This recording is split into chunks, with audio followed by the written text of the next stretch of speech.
भोजन कराया। सायंकाल में जिसमें अक्रू जी लेटे हैं, कृष्ण बलराम दोनों भाई अक्रू चाचा के परिचय जी की पैरों को दाबने लगे।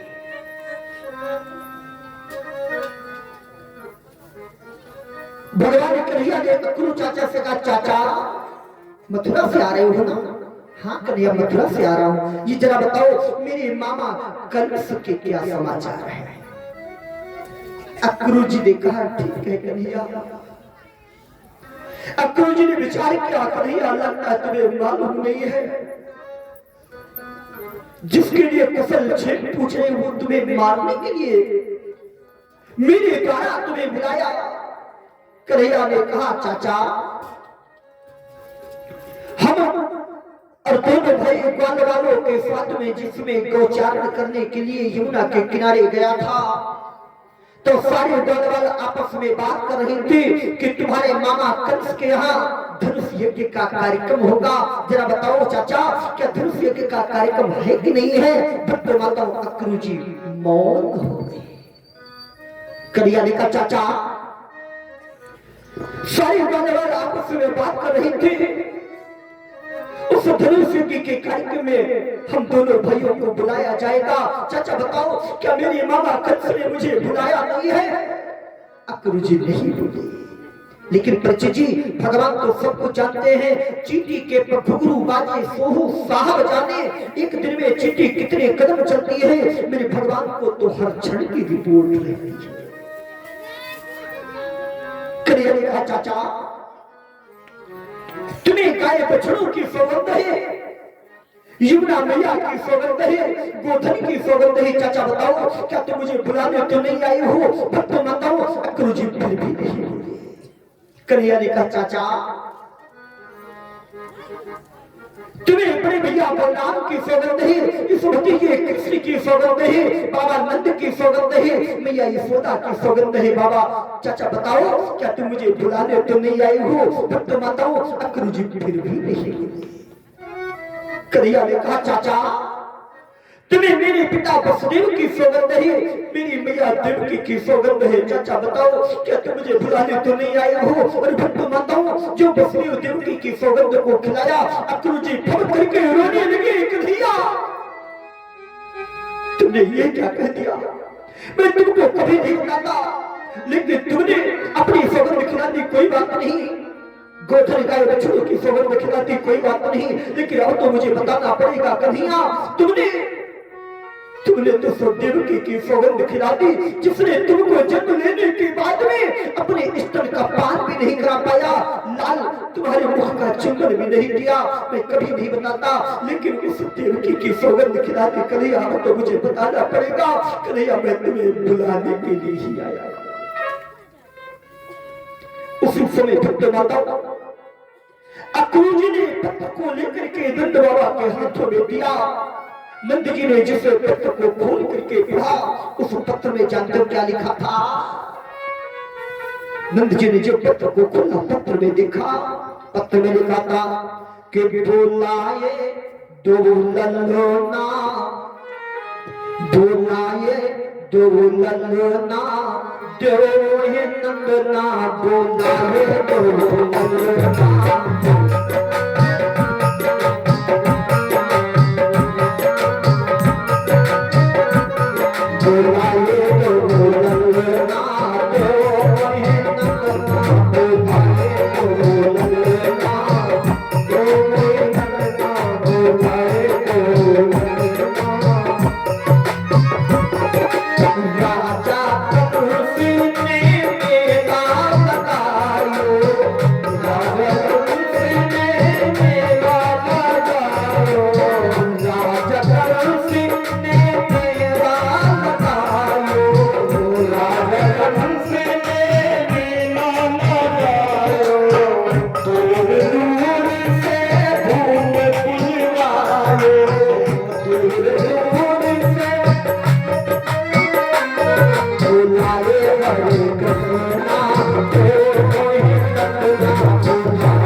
के लिए लिखा। नंद बाबा ने कहा कोई बात नहीं, प्रातःकालीन में दोनों बालकों को तुम्हारे साथ में भेज दूंगा। तो बताओ, इधर बाबा नंद जाकर के मैया यशोदा के पास में गए और यशोदा कहा यशोदे भोजना ये कंस के यहाँ रात दरबार से पत्र आया है। अच्छा, उस पत्र में क्या लिखा है? नंद बाबा ने कहा देवी, उस पत्र में दोनों बालकों को बुलाने के लिए लिखा है, उनको भेजना पड़ेगा। भैया यशोदा के नेत्रों में आंसू आ गए, क्या करें? भेजने के लिए क्या मथुरा जाएंगे? और तुम्हें पता है क्या मथुरा नगरी जाएंगे उस दुष्ट कंस के सन्मुख, उस नीच नराधम नर पिशाच निंदित नृशंस के सन्मुख। तुम जानते हो भोजराज कंस कैसा है? नंद बाबा ने कहा कैसा है देवी? मैया यशोदा ने कहा कि वह तो विख्यात निशाचर है, निर्दयी बदको हत्यारा है। क्यों?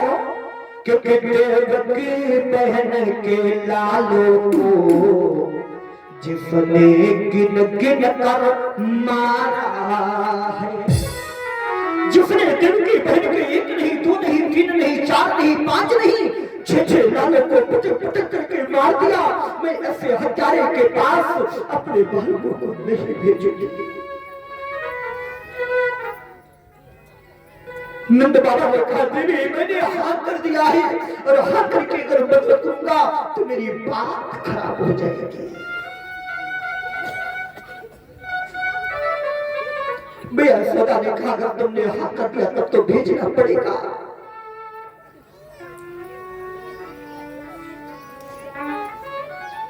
प्रातःकालीन का समय हुआ।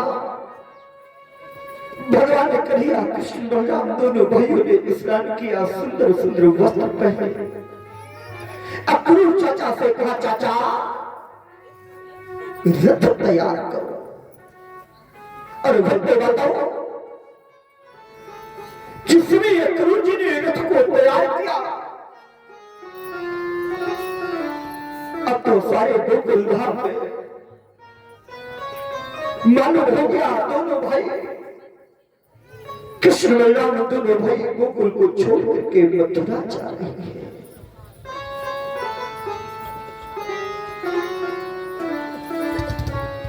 आज उनकी रुपया हाथ खड़ी हुई।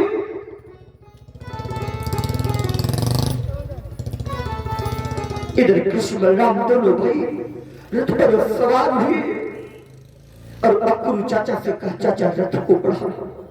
भट्ट बताओ, जिसमें अक्रूर जी रथ को लेकर के चलने लगे, गोपियां हाथ खड़ी हुई और चारों ओर से रथ को घेर लिया और गोपियां कहने लगी कन्हैया रथ के ऊपर से आओ उतर मुरलीधर। एक कन्हैया रथ के ऊपर से आओ उतर मुरलीधर, जाने दूंगी ना मथुरा नगरिया।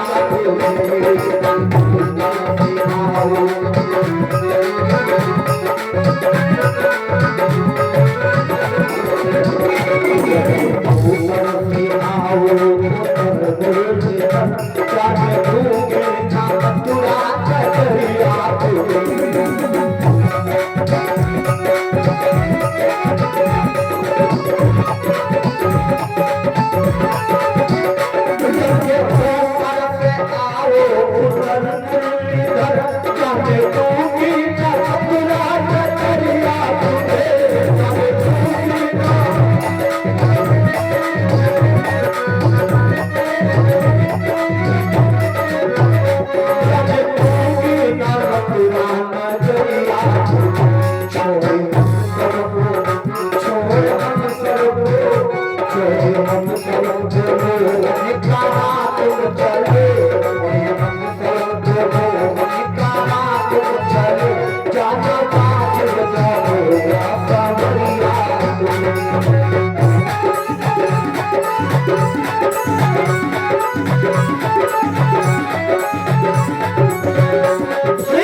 गोपियों ने कहा, कन्हैया कहाँ जा रही हो?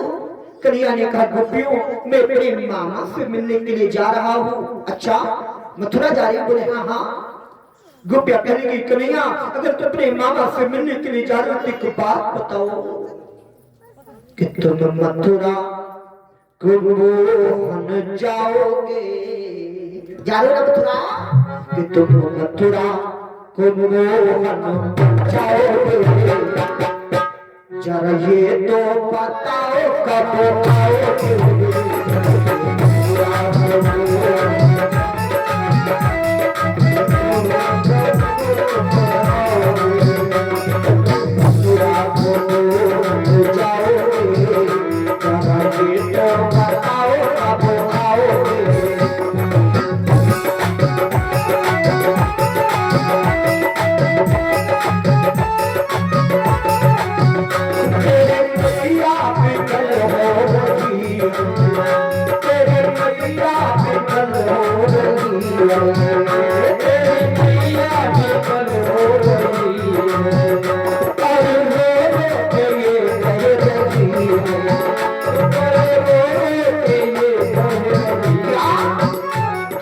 मुझको कब मुझको कब मुझको से बताओ कब आओगे?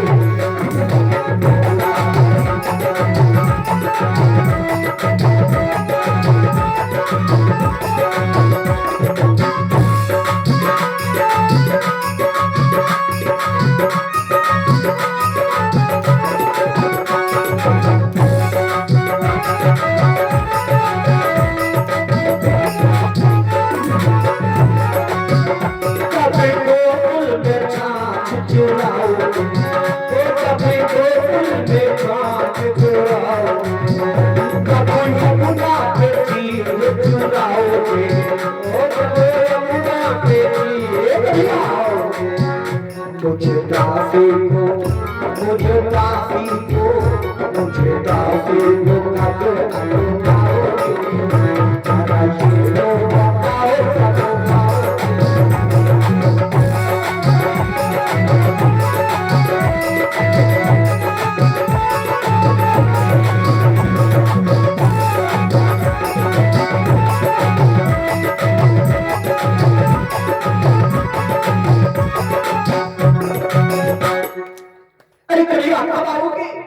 कन्हैया ने कहा, गोपियों में अपने मामा से मिलने के लिए जा रहा हूँ, आज जा रहा हूँ, कल रुकूंगा, परसों लौट करके आ जाऊंगा। और भक्तों माताओं, जिसे मैया यशोदा ने देखा अपने लाल को, कन्हैया क्या तुम सचमुच मुझे छोड़ के जा रहे हो? क्यों कन्हैया? क्या आज तुम मुझे सचमुच बिल्कुल क्या क्या सच बता रही हो? क्या कन्हैया तुम आज मुझे सचमुच छोड़ करके जा रही हो? एक कन्हैया तुम जा तो रही हो, लेकिन एक काम करना, तुम आज अपनी माता देवकी से मिलोगे जाके। एक काम करना कन्हैया, एक काम करना कन्हैया। कन्हैया ने हाथ जोड़े, मां बोलो। कन्हैया ने कहा, मां क्या कहना चाहती हो? मैया यशोदा के नेत्र में आंसू भराए। कन्हैया मैंने तुमको बचपन में हरी सांप लेकर के पीटा था, तुम जाकर के उस मैया देवकी से मत कहना, ने क्या सोचेगी? कैसे निर्दयी यशोदा जिसने मेरे लाला को जरा से माखन के कारण हरी सांप लेकर के पीटा। कन्हैया मैंने तुमको बचपन में उखल में बांध दिया था, उस दिन कैसे मत कहना, तो क्या सोचेगी कैसे निर्दयी यशोदा जिसने मेरे लाला को जरा से नाखन के कारण उसको उखल में पाला था। एक काम करना चलेगा, जा रहे हो, लेकिन एक काम करना कि जो पीठ दिखाए जाते हो जैसा ही मुखड़ा दिखलाना, मथुरा के जटिल प्रपंचों में दूरी माँ को न भूल जाना। कन्हैया, तुम जाने के बाद में इस बूढ़ी माँ को भूल तो नहीं जाओगे। परीक्षित जी, दुनिया में दो चीजें कभी भुलाई नहीं जा सकती। दो चीजें परीक्षित जी, व्यक्ति के जीवन में दो चीजें स्वर्ग से बढ़कर के होती है। जानते हो क्या? जानते हो? सूत्र मिला, जननी जन्मभूमि स्वर्गा तटकरीयसी। एक तो माता और दूसरे मातृभूमि। जननी और जन्मभूमि को कभी भुलाया नहीं जा सकता। परीक्षित जी, देखा होगा अगर आपके गांव का कोई लड़का अगर डीएम बन जाए परीक्षित जी, जिसके लिए एयर कंडीशन बंगला है, एयर कंडीशन गाड़ी है, सुख मिलना चाहिए ना उसमें। लेकिन जिस समय वो अपने गांव पर आता है और कच्चे चबूतरे पर नीम के तले पैर लटका करके कच्चे चबूतरे पर जब बैठता है तो कहते हैं भैया अपना गांव मुझे बहुत अच्छा लगता है। क्यों? क्योंकि वो जानता है ये उसकी जन्मभूमि है।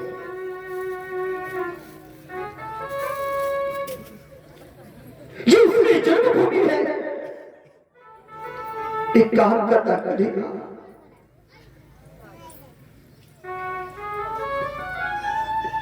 कि अब तक जैसा अहलाद रहा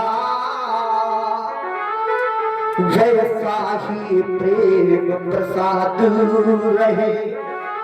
जाते तो हो लेकिन बेटा ये माता का नाता याद रहे। परीक्षित जी, माता और मातृभूमि को कभी भुलाया नहीं जा सकता। भगवान कन्हैया ने कहा तुम ये क्या कह रहे हो कि माता और मातृभूमि को कैसे भुला दो? भैया तुमने हमारे लिए क्या क्या नहीं किया। कि दिन रैन बिराने उड़ाने सुने तौने को कबहुन टूराई न धाई। मतलब मेरे लिए इतने उलझने आते नहीं, लेकिन तुमने कभी भी क्रोध नहीं किया। हमारी हठीट अनेको सही तौने को कबहुन टूराई न धाई। अरे वाह, कि जितने दुख दाम असहे हमारे हित अते न सके कैसे से पुरारी। अरे माँ, तुम्हें एक जन्म की बात करती हो। अरे सब जन्म धरू कबहू ना मिले। बचना क्या? हमसे लड़का तुमसी महतारी। सब जन्म धरू कबहू ना मिले, हमसे लड़का तुमसी महतारी। परीक्षित जी, दुनिया में कि माई के दुधवा जैसन कौनो मिठाई ना मिली। भैया सब कुछ मिल जाई पर दुनिया में माई ना मिली। सब कुछ मिल जाई पर दुनिया में माई ना मिली।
सब कुछ मिल जाई पर तेरी काम आई जाई, सब कुछ मिल जाई पर तेरी काम आई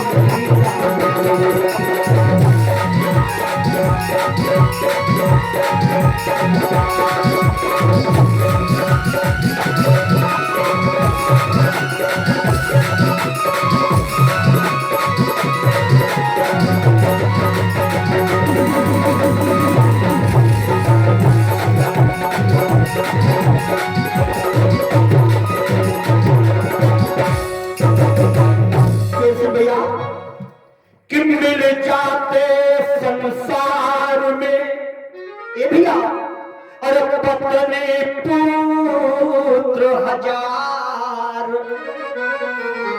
पर भैया मिलते नहीं ये माँ बाप ये बारंबार।